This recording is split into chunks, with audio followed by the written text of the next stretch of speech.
Hi అండి. Welcome back to my channel. ఈరోజు వచ్చేసి ఇలా బోట్ నెక్‌కి హోల్ పెడతాం కదా! దానికి థ్రెడ్ పైపింగ్ అనేది నార్మల్ పాదంతో ఎలా చేసుకోవాలనేది చూపిస్తానండి. ఇప్పుడొచ్చేసి మనం ఫ్రంట్ పార్ట్‌ని, బ్యాక్ పార్ట్‌ని ఇలా కలిపి అంటే వన్ సైడ్ ఒక హాఫ్ ఇంచ్ ఖర్చు ఉండేలాగా వన్ సైడ్ ఫస్ట్ ఇలా కుట్టుకుంటూ వెళ్ళాలి మనం. ఇలా డబుల్ స్టిచ్ వేసేసుకోవాలండి. ఈ చివర రఫ్ అనేది ఇచ్చుకోవాలి. చూసారు కదా! నేను వన్ సైడే స్టిచ్ చేస్తున్నాను. ఇది వచ్చేసి థ్రెడ్ పైపింగ్ అయిపోయాక స్టిచ్ చేసుకుంటాము అటు సైడ్ అనేది. ఇక్కడ ఇలా డబుల్ స్టిచ్ ఇచ్చేసుకున్నాను ఒకేసారి. చూసారు కదా! ఇప్పుడు ఇటు సైడ్ నుంచి మనం పైపింగ్ అనేది చేసుకున్నామంటే బ్యాక్ ఫ్రంట్ ఒకసారి అయిపోతుంది పైపింగ్. చూసారా, దీనికోసం నేను క్రాస్ పీస్లు అనేది ఇలా 1.5 ఇంచ్ ఉండేలా క్రాస్ పీస్లు అనేది తీసుకున్నానండి, ఆపోజిట్ కలరు. వాటిని ఇలా క్రాసు నేను ఆల్రెడీ చాలా వీడియోస్లో చూపించానండి దగ్గరగా ఎలా పెట్టుకోవాలనేది. ఇలా క్రాస్ వచ్చేలా చూసుకొని మనకి కరెక్ట్గా ఇలా పెట్టుకొని మనం అటాచ్ చేసుకున్నామంటే కొంచెం క్రాస్ అనేది ఎక్కువ అవుతుందండి క్రాస్ పీస్లు అటాచ్ చేసుకోవడం వల్ల. చూసారా, ఇలా అటాచ్ చేసుకోవాలి. ఇలా అటాచ్ చేసేసాను కదా! దీనికి కొంచెం ఎక్కువ తక్కువలు ఏమన్నా మనం కుట్టిన దగ్గర ఉంటే ఇలా అంతా సమానంగా ఉందా లేదా చెక్ చేసుకొని కట్ చేసుకోవాలి. ఇప్పుడు వచ్చేసి ఇలా మనం కుట్టు వేసిన దగ్గర ఇలా ఒకటి అటు ఒకటి ఇటు వచ్చేలా రఫ్ ఇచ్చుకోవాలి. నేను చూపించాను కదా అలాగా. ఇప్పుడు వన్ సైడ్ మనం ఇలా స్టిచ్ వేసుకుంటూ వెళ్ళాలండి. మనం కుట్టు వేసిన దగ్గర అలా మనం రఫ్ ఇచ్చుకోవడం వల్ల ఇటు సైడ్ క్లాత్ అటు సైడ్ పెట్టుకుని రఫ్ ఇచ్చుకోవడం వల్ల ఏమవుతుందంటే పైపింగ్ ఆ కుట్టు దగ్గర దళసరిగా రాదండి, అన్ని చోట్ల సమానంగా వస్తుంది. చూసారు కదా! ఇప్పుడు ఈ చివర కట్ చేసుకున్నాను నేను వన్ సైడ్ కుట్టుకుని. ఇలా మనకి కుట్టిన దగ్గర ఏమైనా క్లాత్ ఎక్స్ట్రా ఉంటే దాన్ని కట్ చేసుకోవాలి. కొంచెం అంతా సమానంగా ఉండేలా చూసుకోవాలండి క్లాత్ అనేది. చూసారా, కుట్టు అనేది పైకి ఉంది.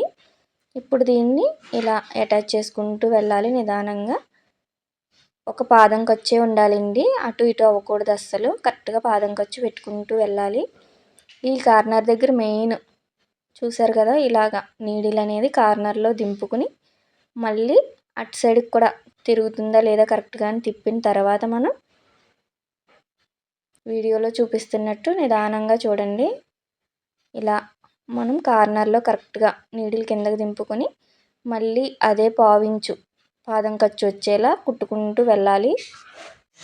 అలానే రౌండ్ తిరిగే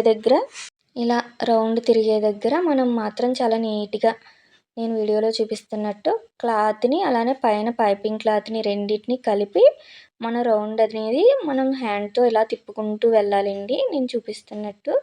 అంతేకాని పైన క్లాత్ని లాగేసి అలా ఇలా చేశారు అంటే కింద క్లాత్ని లాగడం అలాంటివి చేశారంటే పైపింగ్ నీట్గా రాదండి, ఫినిషింగ్ అనేది.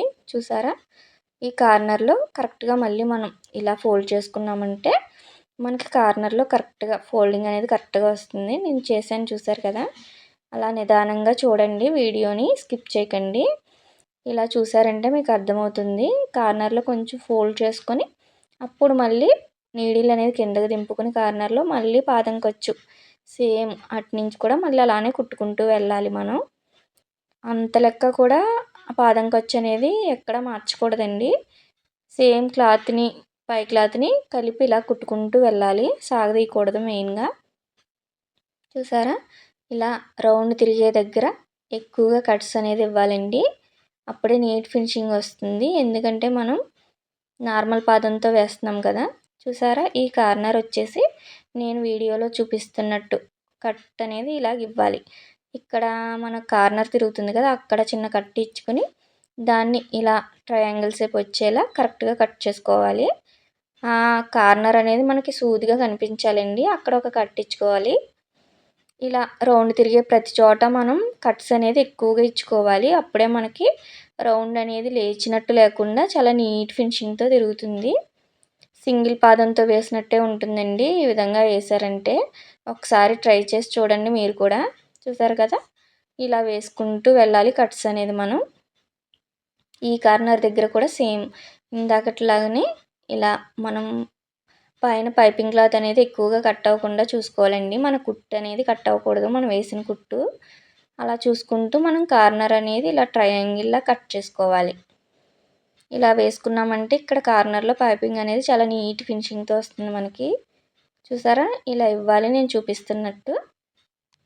ఇలా ఇచ్చిన తర్వాత ఈ థ్రెడ్ పైపింగ్ కోసం అనేది ఇలా వాడాలండి. ఈ థ్రెడ్ ఇది 12వ నెంబర్ థ్రెడ్ అండి. ఇది వాడితేనే మనకి నార్మల్ పాదం మీద ఫినిషింగ్ అనేది చాలా నీట్గా వస్తుంది. లావుగా ఉన్నది తీసుకున్నారు అంటే అస్సలు బాగా రాదండి ఫినిషింగ్ అనేది. ఇది 12వ నెంబర్ థ్రెడ్ అంటే ఇస్తారు బయట షాపుల్లో. దాన్ని ఇలా పెట్టుకొని మనం క్లాత్ అనేది పైపింగ్ క్లాత్ అనేది ఇలా లోనికి ఫోల్డ్ చేసుకుంటూ నేను వీడియోలో చూపిస్తున్నట్టు స్టిచ్ వేసుకుంటూ వెళ్ళాలి. క్లాత్కి అలానే పైపింగ్ క్లాత్కి మిడిల్లో, మెయిన్ క్లాత్కి పైపింగ్ క్లాత్కి థ్రెడ్ మీద పడకుండా మిడిల్లోనే పడేలా కుట్టు అనేది చెక్ చేసుకుంటూ వెళ్ళాలి. అప్పుడే ఫినిషింగ్ బాగుంటుందండి. చూసారు కదా, ఈ కార్నర్లో మనం ముందుగానే కొంచెం దూరంలో ఉండగానే ఇలా అడ్జస్ట్ చేసేసుకోవాలి కింద అనేది కరెక్ట్గా తిరుగుతుందా లేదా అనేసి. అప్పుడు అలా కుట్టుకుంటూ వెళ్ళి సేమ్ ఇందాకట్లానే కార్నర్లో నీడిల్ అనేది కిందకు దింపుకోవాలి. అక్కడ మళ్ళీ మనం కొంచెం పాదం అనేది పైకి లేపుకొని మళ్ళీ కార్నర్ కరెక్ట్గా తిరిగిన తర్వాత మళ్ళీ మనం స్టిచ్ అనేది వేసుకుంటూ వెళ్ళాలి. ఇక్కడ మాత్రం చాలా నిదానంగా వేసుకోవాలండి కార్నర్ అనేది. అప్పుడే మనకి ఫినిషింగ్ బాగుంటుంది. ఈ నార్మల్ పాదంతో వేసేటప్పుడు ఎప్పుడు కంగారు పడకూడదండి. కొంచెం నిదానంగానే వేసుకుంటూ వెళ్ళాలి పైపింగ్ అనేది. చూసారా, ఈ రౌండ్ తిరిగే దగ్గర కూడా మనం చాలా కరెక్ట్గా అడ్జస్ట్ చేసుకోవాలి. లేదంటే పైకి లేచినట్టు ఉంటుంది పైపింగ్ అనేది. అలా కాకుండా మనం సాగదీయకుండా 2 క్లాతుల్ని ఇలా టైట్గా పట్టుకుంటూ మనం నీట్గా వస్తుందా లేదా అని చెక్ చేసుకుంటూ రౌండ్ తిప్పాలి. ఇలా కనుక వేసుకున్నారంటే అస్తమాను మనం పాదాలు మార్చాల్సిన అవసరం ఉండదండి. నార్మల్ పాదంతోనే చాలా ఈజీగా మనం ఇలా థ్రెడ్ పైపింగ్ అనేది చేసుకోవచ్చు. చూసారా, ఇలా రౌండ్ కూడా చాలా ఈజీగా వేసుకోవచ్చు. మీరు మన వీడియో కనుక ఫస్ట్ టైం చూస్తుంటే లైక్ చేయండి, షేర్ చేయండి, సబ్స్క్రైబ్ చేసుకోండి. మీ ఫ్రెండ్స్కి, రిలేటివ్స్కి యూజ్ అవుతుందంటే ఈ వీడియో అనేది కొంచెం వాళ్ళకు కూడా షేర్ చేయండి. చూసారు కదా, ఈ కార్నర్లో మాత్రం ఖచ్చితంగా ఇలా తిప్పుకుంటేనే మనకి నీట్ ఫినిషింగ్ వస్తుందండి. చూసారా, ఇలా వీడియోని చూస్తూ మీరు అబ్జర్వ్ చేయండి. దాన్ని బట్టి మీకు క్లియర్గా అనేది అర్థమవుతుంది. స్కిప్ చేయకండి వీడియోని ఎక్కడ. చూసారా, నేను అన్నీ ఇలానే చేసుకుంటూ వెళ్ళాను. రౌండ్ నెక్ కూడా మనం ఇలా పర్ఫెక్ట్గా వేసుకోవచ్చండి. ఎక్కడ పైకి అనేది లేవదు. ఇప్పుడు వచ్చేసి అయిపోయింది కదా పైపింగ్ వేయడం, ఎంత నీట్గా వచ్చిందో చూసారా. దీన్ని ఇలా లోపలికి ఫోల్డ్ చేసుకుని లోపల ఫినిషింగ్ కూడా మనం కరెక్ట్గా ఇచ్చుకోవాలండి.